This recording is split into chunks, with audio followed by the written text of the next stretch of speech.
Everyone, and welcome back to Coin's Reaction Zone and another Scooby-Doo reaction. So we are back with episode 13 and 14 of What's New Scooby-Doo and what will end up being the season finale of season 1. But first, we are going to react to episode 13, which is going to be Pompeii and Circumstance, released on February 22nd, 2003, episode 13, series episode 217, and the penultimate episode of What's New Scooby-Doo season 1. And then the week before, we reacted to a Scooby-Doo Christmas, which we rated a 6, Toy Story Scary Boo a 6.5, and Lights Camera Mayhem a 5. So I'm excited to see how this one treats us. Let's get right into it with the premise. While visiting Italy, Mr. Ink battles an ancient zombie gladiator who appears to be responsible for causing volcanic eruptions.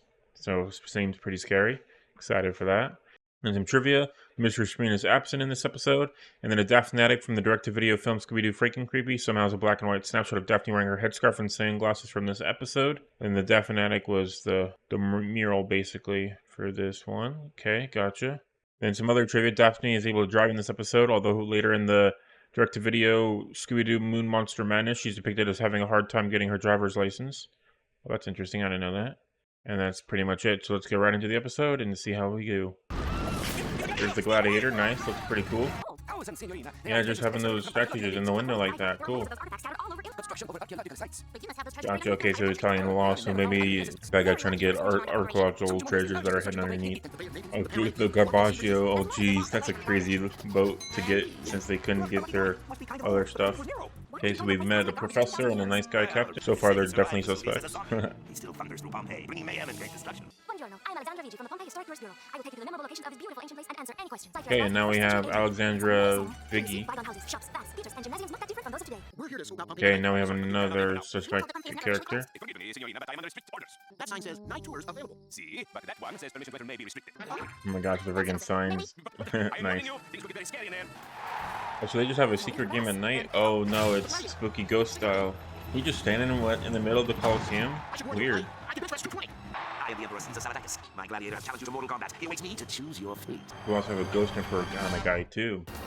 Oh, there's Daphne driving the one that we talked about in the trivia. Nice. Are those real horses then? He's quick. Oh, they always wear life jackets too. Oh, there's the volcano erupting. Looks like fake smoke though. Ugo, and he has a hurt neck as well. Nice. They each got a box of Scooby Snacks and they are already ready to be bait. So that's going to be 104 for each of them. So Shaggy's still ahead on Scooby Snacks. Okay, the garbage barge. So that one's, why is he in so dark waters? That's my business. You people get dry. I'll drop you off as soon as we get Yeah, he's definitely suspicious for me. I'm thinking Guzman's a part of it. But there has to be two villains because somebody has to be that Emperor guy. So maybe Guzman and then... Yeah, Alexandria's only appeared for one scene, so it could be her. We haven't had a female villain in a while, but I feel like the dude's pretty muscular. That's the gladiator, so I'm going for more of a male character probably. So probably Ugo, maybe. She just appeared once again and taking part in the main clue, so it can't be her. I literally just talked about her. Oh my god, just dumped it all. Wow, that's crazy. Oh, there's the... Okay, so we already know the captain's one of the bad guys. Wow. Guess what? I have another plan. Who are you? I am the zombie gladiator in person. No, you're not. That was quick. Wow, fast thinking, Fred. That zombie was threatening my pal. You don't understand. He's the only one who knows how to stop the machinery. And that's it? Captured already? Wow, okay, I guess... Nobody's perfect. Yeah, Ugo. Yeah. Works for the Scooby-Doo Corporation. I'm the vice president. They couldn't build on sites where there are ancient cultural artifacts. Gotcha, vice president. Okay. From all over Italy. And they rigged that generator machinery so it would raise the buried lava up over the piles of artifacts. Then they were free to put all those modern buildings we've seen. They played those roles Okay, so they weren't even stealing it. They were just melting it. That's not terrible. So that they go to jail, they've let people off for less, to be honest. I guess they were technically destroying national artifacts. Oh, Lady and Tramp style for Scooby and Shaggy. The first time they've kissed. Had to do the Italian joke though. Couldn't pass it up. So yeah, that was Pompeii and Circumstance. Definitely a bit weird. Kind of all over the place. Like very flippy floppy. And then ended up capturing the bad guys in a super weird way. He literally just back tackled him and the garbage man gave up. I feel like they could have easily escaped, but no, you have to get captured in a 20-minute cartoon, so it makes sense that way. Which I thought was interesting. So for me personally, a bit strange. I didn't really care for it compared to last week's episodes. We did have one box of Scooby Snacks eaten per Shaggy and Scooby because they immediately, like, we know what you're going to do. We're not going to want to be bait, but you're going to offer us snacks. We already gave ourselves a box each. So Shaggy's now up to 312. Scooby's up to 219. So Shaggy's still ahead of Scooby for What's New Scooby-Doo, trying to beat back the total after pup name, which hopefully he'll get there. But he has to eat 10,000 Scooby snacks, and Scooby has to eat 0. So it seems unlikely. We did have each main suspect only appear twice.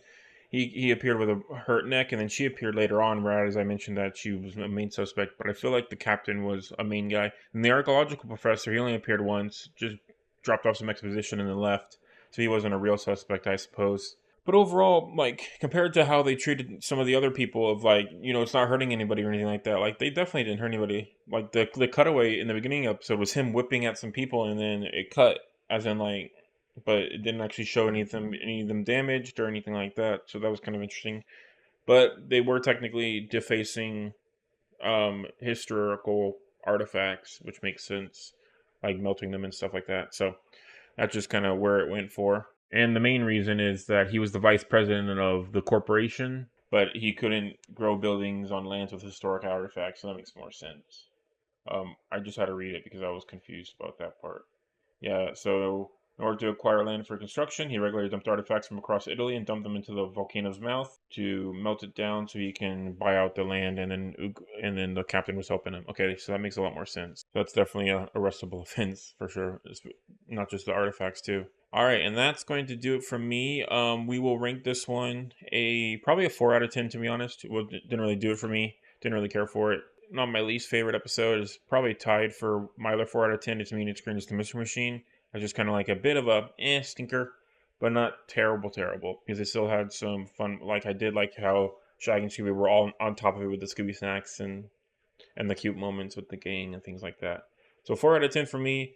And next time we'll be reacting to the season finale of What's New Scooby-Doo, The Unnatural. I will see you then. Thank you everyone so much for watching and have a great day.